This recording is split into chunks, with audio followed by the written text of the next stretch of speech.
এনসিপির কার্যালয়ের সামনে আবারও ককটেল বিস্ফোরণ। জরুরি সংবাদ সম্মেলন ডেকেছে বিএনপি। নতুন বাংলাদেশে চাঁদাবাজি করতে দেওয়া হবে না বলে মন্তব্য করেছেন হাসনাত আব্দুল্লাহ।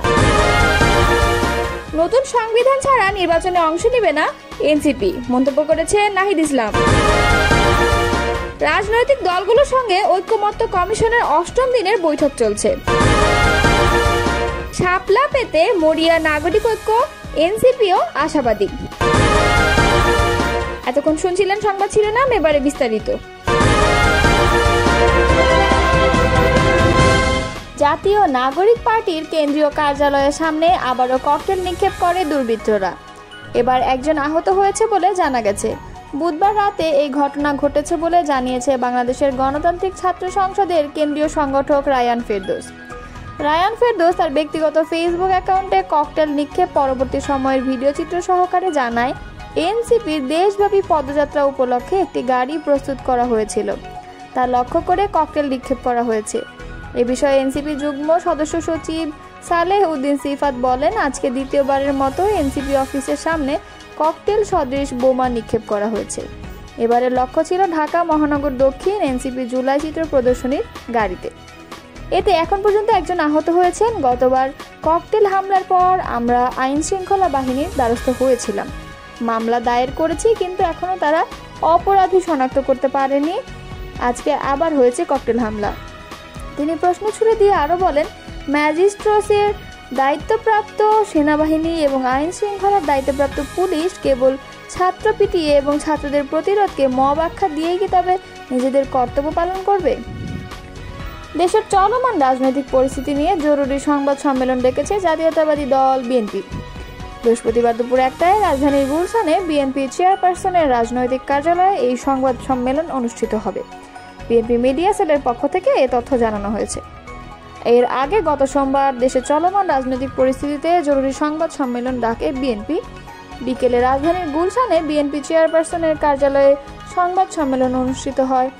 এ সংবাদ সম্মেলনে বিএনপি মহাসচিব মির্জা ফখরুল ইসলাম আলমগীর বক্তব্য রাখেন। রাজনৈতিক দলগুলোর সঙ্গে জাতীয় ঐক্যমত্য কমিশনের ৮ম দিনের বৈঠক শুরু হয়েছে। বৃহস্পতিবার বেলা 11:15টার দিকে রাজধানীর ফরেন সার্ভিস একাডেমিতে এই বৈঠক শুরু হয়। বৈঠকে বিএনপি স্থায়ী কমিটির সদস্য সালাউদ্দিন আহমেদ, জামায়াত ইসলামী নায়েবে আমির সৈয়দ আবদুল্লাহ মোহাম্মদ তাহের, জাতীয় নাগরিক পার্টির সদস্য সচিব আক্তার হোসেন, লেবার পার্টির সভাপতি ডক্টর মুস্তাফিজুর রহমান ইরান, আমার বাংলাদেশ পার্টির সাধারণ সম্পাদক ফুয়াদ আব্দুল্লাহ সহ বিভিন্ন রাজনৈতিক দলের শীর্ষ নেতারা উপস্থিত রয়েছেন। উদ্বোধনী বক্তব্যে আলী রিয়াজ বলেন, প্রাথমিক পর্যায়ের আলোচনায় যেসব বিষয় অমীমাংসিত থেকে গেছে সেসব নিয়ে সবাই মিলে আলোচনার জন্য আমরা অগ্রসর হব। এর আগেও আপনারা যেসব মতামত দিয়েছেন সেসব বিবেচনায় রেখেই আলোচনা হবে। তিনি বলেন, আলোচনার পরে যদি সবাই একমত হন তাহলে আমি আশা করি আমরা একটি সিদ্ধান্তের জায়গায় আসতে পারলে সেটি হবে সবচেয়ে ইতিবাচক দিক। আলোচনার মাধ্যমে সফলভাবে আমরা দিনটা শেষ করতে পারবো। আলী রিয়াজ আরও বলেন, অনেকে প্রাণের বিনিময় দিয়ে আমরা আজ এখানে বসতে পেরেছি, সেটা সবসময় আমাদের মনে রাখতে হবে।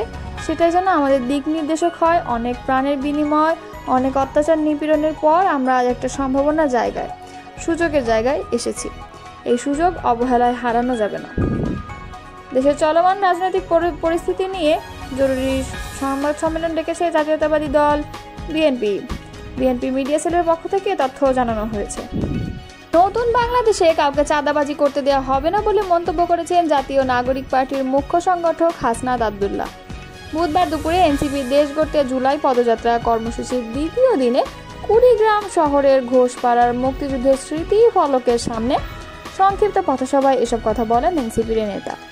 এ সময় হাসনাত আব্দুল্লাহ বলেন, পুলিশ ভাইদেরকে বলতে চাই, আওয়ামী লীগ পুলিশকে দলীয় বানাতে চেয়েছিল, তার পরিণতি দেখেছেন।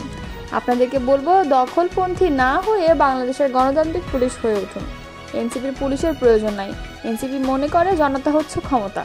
তিনি আরও বলেন, পুলিশ ভাইদেরকে বলছি, পটিয়ায় যে ঘটনা ঘটেছে এর যদি পুনরাবৃত্তি হয় তাহলে 5 আগস্টের পুনরাবৃত্তি হবে।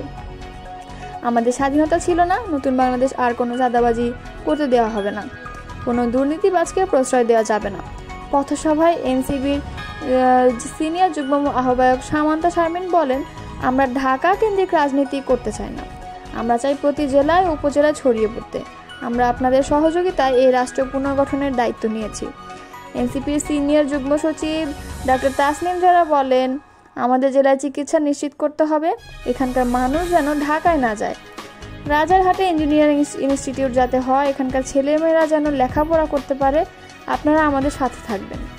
দলের উত্তরাঞ্চলের মুখ্য সংগঠক সার্জিস আলম বলেন, যারা চাঁদাবাজি করে, দখলদারিত্ব করে, ক্ষমতার অপব্যবহার করে, মামলা বাণিজ্য করে, লুটপাট করে, তারা যেন আপনাদের নেতা না হয়। তাদের মাধ্যমে আপনাদের ভাগ্যের চাকা পরিবর্তন হবে না।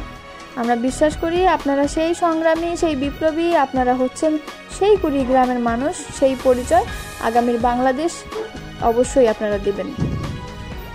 জাতীয় নাগরিক পার্টি আহ্বায়ক নাহিদ ইসলাম বলেছেন, বর্তমানের এই সংবিধান আওয়ামী সংবিধান, এটি সংস্কার করে নতুন সংবিধান প্রণয়ন করতে হবে। মৌলিক সংস্কার, নতুন সংবিধান আর হাসিনার বিচার ছাড়া নির্বাচন হলে এনসিপি অংশগ্রহণ করবে না, আর সেই নির্বাচন দেশের মানুষও মেনে নেবে না।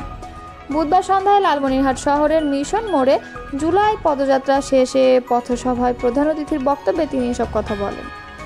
নাহিদ ইসলাম বলেন, আমরা পরিষ্কার করে বলছি, এত মানুষের রক্ত, এত মানুষের আত্মত্যাগের জুলাই আন্দোলন কেবলমাত্র ক্ষমতার পালা বদলের জন্য আমরা মেনে নেব না। চাঁদাবাজ, দুর্নীতিবাজ, দখলবাজ, মাফিয়া, দুর্নীতিবাজ, ব্যবসায়ী সিন্ডিকেট বন্ধ করতে হবে। হাসিনার দোসরা এসব করছে, তাদের প্রতিহত করতে হবে। মানুষের ভাগ্যের উন্নয়ন ঘটাতে হবে। তিনি বলেন, বিগত দিনে আমরা শুনে এসেছি শুধু উন্নয়ন আর উন্নয়ন, বাস্তবে কিছুই নেই। রাজা যায় রাজা আসে, লালমনিরহাটের মানুষের ভাগ্যের উন্নয়ন হয় না। তিস্তা নদীর ন্যায্য হিস্সা আর তিস্তা নদীর পানি যথাযথ ব্যবহার করার সুযোগ না থাকায় পুরো উত্তরাঞ্চল অবহেলিত রয়েছে। খুব দ্রুত নদী ও সীমান্ত সুরক্ষা আন্দোলন শুরু করা হবে। ভারতের কাছ থেকে নদীর পানির ন্যায্য হিস্সা ও সীমান্ত সুরক্ষা করতে সরকারকে বাধ্য করা হবে। দেশের উন্নয়নে আগামী নির্বাচনে এনসিপির পক্ষে থাকার আহ্বান জানান তিনি। এনসিপির মুখ্য সংগঠক হাসনাত আব্দুল্লাহ বলেন, গুম, খুন, হত্যার বিচার হয় নাই। যারা আমাদের ভাইকে পাখির মতো গুলি করেছে, হত্যা করেছে, তাদেরও বিচার হয় নাই। তত্ত্বাবধায়ক সরকারকে বলতে চাই, যতগুলো অ্যাসাইনমেন্ট নিয়ে ক্ষমতায় বসেছেন তার একটি হচ্ছে নির্বাচন। শুধু নির্বাচন দেয়া আপনার অ্যাসাইনমেন্ট নয়। সংস্কার, নতুন সংবিধান আর হাসিনার বিচার ছাড়া নির্বাচন নয়। এনসিপি মুখ্য সংগঠক সার্জিস আলমের সঞ্চালনায় সমাবেশে আরও বক্তব্য দেন পার্টির জ্যেষ্ঠ যুগ্ম আহ্বায়ক সামান্তা শারমিন, জ্যেষ্ঠ যুগ্ম সদস্য সচিব তাসনিম জারা, মুখ্য সমন্বয়ক নাসিরউদ্দিন পাটোয়ারি, মুখ্য সংগঠক হাসনাত আব্দুল্লাহ, যুগ্ম মুখ্য সংগঠক সাইফুল্লাহ হায়দার, আব্দুল্লাহ আল গালিব এবং আবু সাইদ লিওন, সমন্বয়ক উত্তরাঞ্চল রাসেল আহমেদ, নাজমুল হাসান সোহাগ, যুগ্ম মুখ্য সংগঠক মাহমুদা আলম মিতু, মোহাম্মদ আতাউল্লাহ, সদস্য ফিহাদুর রহমান দিবস। এর আগে কুড়িগ্রামের ফুলবাড়ী উপজেলায় পদযাত্রা ও পথসভা শেষে লালমনিরহাট সদর হাসপাতাল মোড়ে পৌঁছে এনসিপির জুলাই পদযাত্রা। সেখান থেকে পদযাত্রা নিয়ে লালমনিরহাট শহরের প্রধান সড়ক প্রদক্ষিণ করে জনতার সাথে মোলাকাত করে মিশন মোড়ে শেষ হয় পদযাত্রা। এরপর সেখানে পদসভা শেষে করে লালমনিরহাট রংপুর মহাসড়ক হয়ে নীলফামারীর দিকে রওনা করে এনসিপির জুলাই পদযাত্রা।